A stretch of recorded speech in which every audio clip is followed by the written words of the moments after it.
Hello everybody, I'm Nola and I'm coming to you from Australia. It's the 19th of April, Sunday evening, and I've just come back from a beautiful walk by that first view that you saw when you opened the video. I live on the Gold Coast in Australia, and it's a subtropical area, and interestingly enough, with COVID-19 and all of the restraints and constraints associated with that, the local council don't appear to be spraying for mosquitoes and midges, as we call them here in Australia, and it is a nightmare when you go for a walk and you come back scratching all over. The mozzies are really, really bad, but look, somebody has to have a feast during a famine, isn't that right? I'm going to be reading from my book, From Premenstrual Syndrome to Positive Mental Attitude. And there is a particular chapter that talks about change management, and it focuses on the deep healing of folks from previously conceived ideas about relationships, and also some of the common faults that people and the habits that people fall back to because they've learned certain ways of coping during their life, and a lot of the time those methods of coping aren't exactly productive for the best relationships.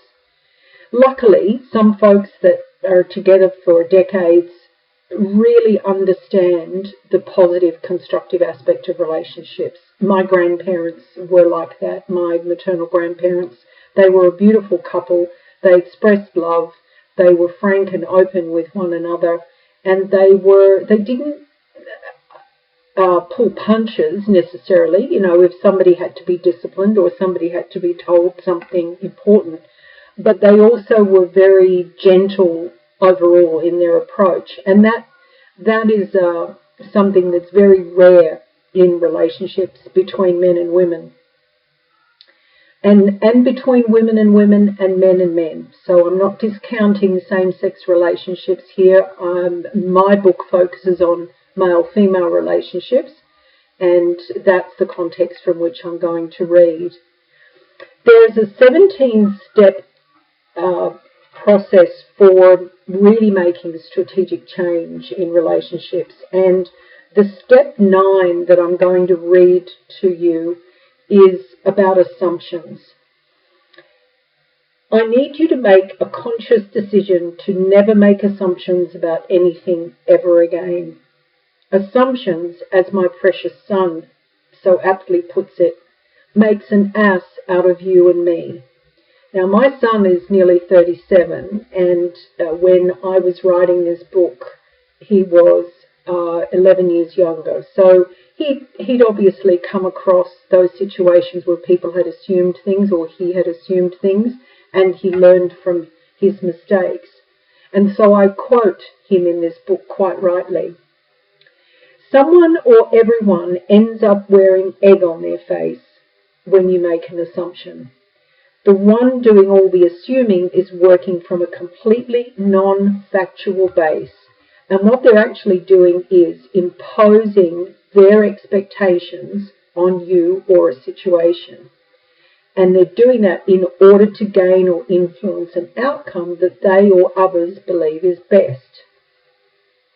In relationship terms, a simple example is where you assume a person is feeling or thinking something when they're not. That's not to say that when you say something and it's misinterpreted, that it's always the receiver or the communicatee's error because they've misinterpreted what was said. As I explain in No Boxing Allowed, my first book, effective and truthful communication is fundamentally the communicator's job to ensure, but both parties can ask questions to clarify their understanding and clear up misunderstandings along the way. Remember too that assumptions do not equal impressions or perceptions. People's perceptions are very real, and whether we like it or not, people will believe whatever they choose to believe. If it's real enough in their own minds, based on their own experience, observations, or historical reference, be that truthful or not. They may not know you well at all, but they box you a certain way based on their perceptions of similar situations or people, because that's their only adequate frame of reference.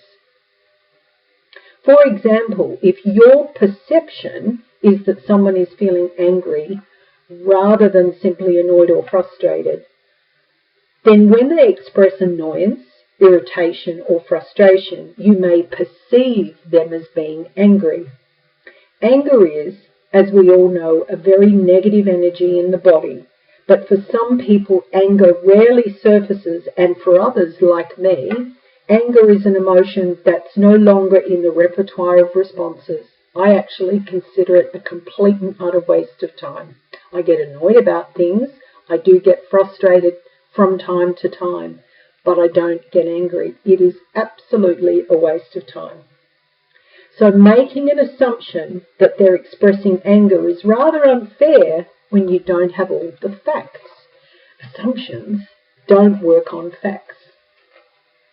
When you've used perception as your only frame of reference, rather than invoked intuition or factual analysis to draw that conclusion, what you owe the other person is benefit of a doubt and time to show their true colours.